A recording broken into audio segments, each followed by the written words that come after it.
So I think that as someone who has tried a lot of these medications actually before I became a holistic nutritionist, so I do speak from personal experience on a lot of them. I would never, ever take them again or put them in my body again. Or if I ever had a daughter, luckily I have 2 sons, but I would never recommend them to her. And I do try to steer my clients away from them as much as possible. That being said, I just want to put a note in here that the biggest thing that bothers me is that these medications, most of them are handed out like candy without really educating the patient on what it is, how it impacts your body, the side effects, especially things like birth control and metformin. In my space, almost every woman that I talk to who has PCOS was handed birth control and metformin and then told to come back later for different drugs when they want to have a baby.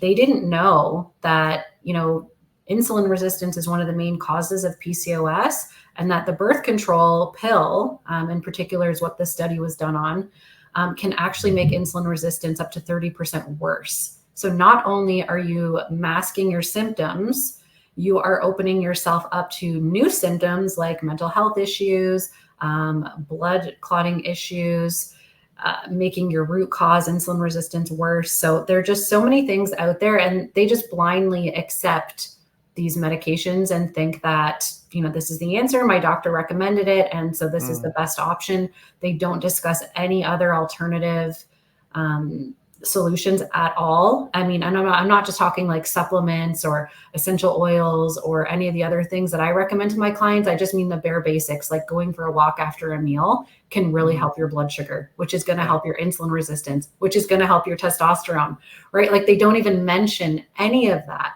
or how getting a good night's sleep and working with your body's circadian rhythms can really help your stress levels.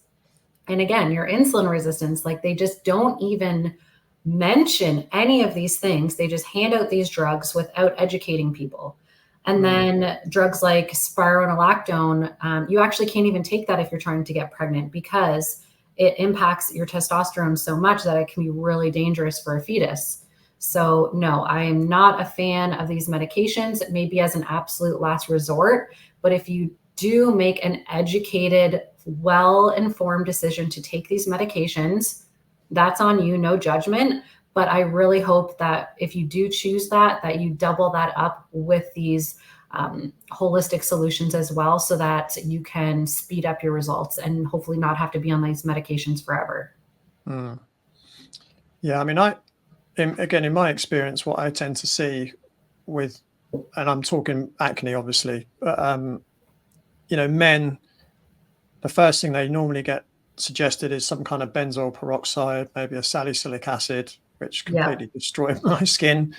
And then if that doesn't work, antibiotics, right? Yes. Oh my goodness. Which destroys your gut microbiome. And, my story was after 18 years of antibiotics, when I went to actually see someone who knew what they were doing, first thing he said was, you've got a fungal infection, you've got a candida overgrowth. And then looking back, it's like, well, no wonder, because I was taking antibiotics for so long.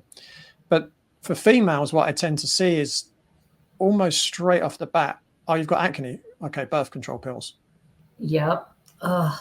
And like you say, they're given out like confetti, and there's no informed consent.